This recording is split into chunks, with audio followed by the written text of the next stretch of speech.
Hi guys, in this video, I'm going to show you how you can make an effective and efficient adjustable bridge line, how you can add some slack when you need it, and how to remove the unwanted slack when you don't need it. A lot of times when we are climbing trees with the tether, we find ourselves with an unwanted slack. This is brought about by the decreasing diameter of the tree. So the tree at the base is usually thicker and has a bigger diameter. But as you ascend the tree, it becomes smaller with a smaller diameter. So with the smaller tree diameter at the top, you're going to find your bridge extending and getting longer. And this extra slack makes it harder for you to climb some more. So in this example, the initial bridge is 6 inches long. So that part of my tree is 14 inches diameter. And the diameter shrinks as I elevate higher into the tree. It gets smaller and smaller. So as I climb or ascend the tree, I need to elevate my tether. And in so doing, look what happens to the length of my bridge. So it is now 2 hand length or 12 inches long. So from 6 inches, it's now double the length or 12 inches long. And as I further ascend the tree, the diameter gets even smaller. So it's now 3 hands long or 18 inches long. It's now triple the length of my original 6 inches. In theory, you can use a friction nut such as a prusik or a Klemheis or a Blake's hitch to slide the nut and act as your adjustable bridge. Sounds great, huh?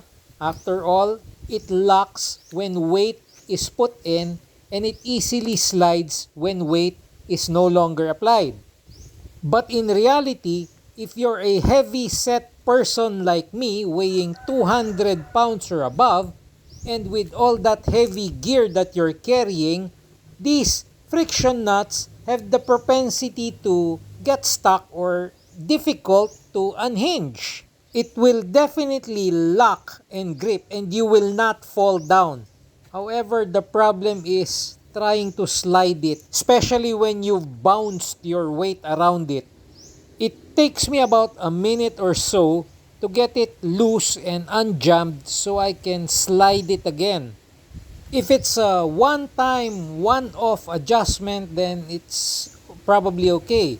But if you have to do it over and over because you're climbing a tree, then it becomes annoying. So in this technique that I'll show you, all we need is a figure 8 descender, one that we use for rappelling. So we simply mount the rope that will act as our bridge as we do when we are rappelling. You insert the bite into the big hole and you insert it through the small hole.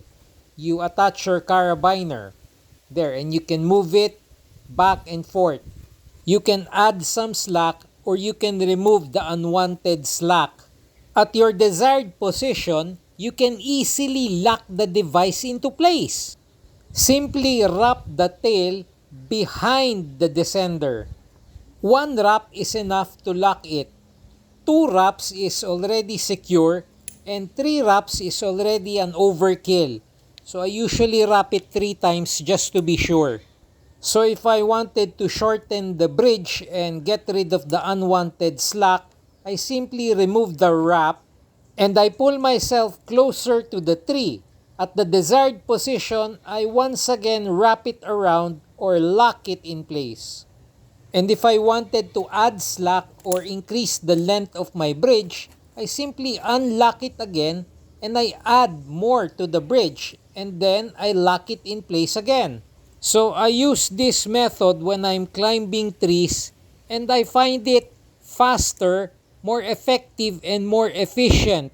It takes me a few seconds to execute the move. Pull the tail, remove the wrap, unlock the gadget, remove the unwanted slack, and at the desired position, simply lock the gadget by wrapping it 3 times.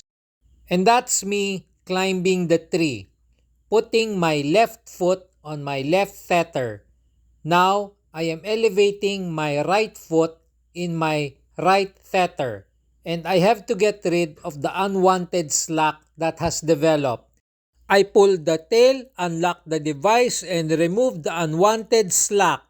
At my desired position, I wrap it 3 times, once again locking the device in place. I continue my ascent by lifting my left tether and my left foot. My left tether is still okay and does not need to be adjusted yet. So there, I am stepping on my left tether. But my right tether once again needs another round of adjustment. This is because my full body weight is in it. My swing seat is at my right tether. So once again, I will be removing another 6 inches of unwanted slack on my right tether. Pull the tail, unlock the device, and get rid of the unwanted slack. And then wrap it around 3 times and once again lock the device. So this is how we do it. You get your figure 8 descender and you attach the rope as you would in rappelling. Insert the bite through the big hole and wrap it around the small hole of the descender. You attach it of course to your carabiner, which is attached to your swing seat or your rappel harness.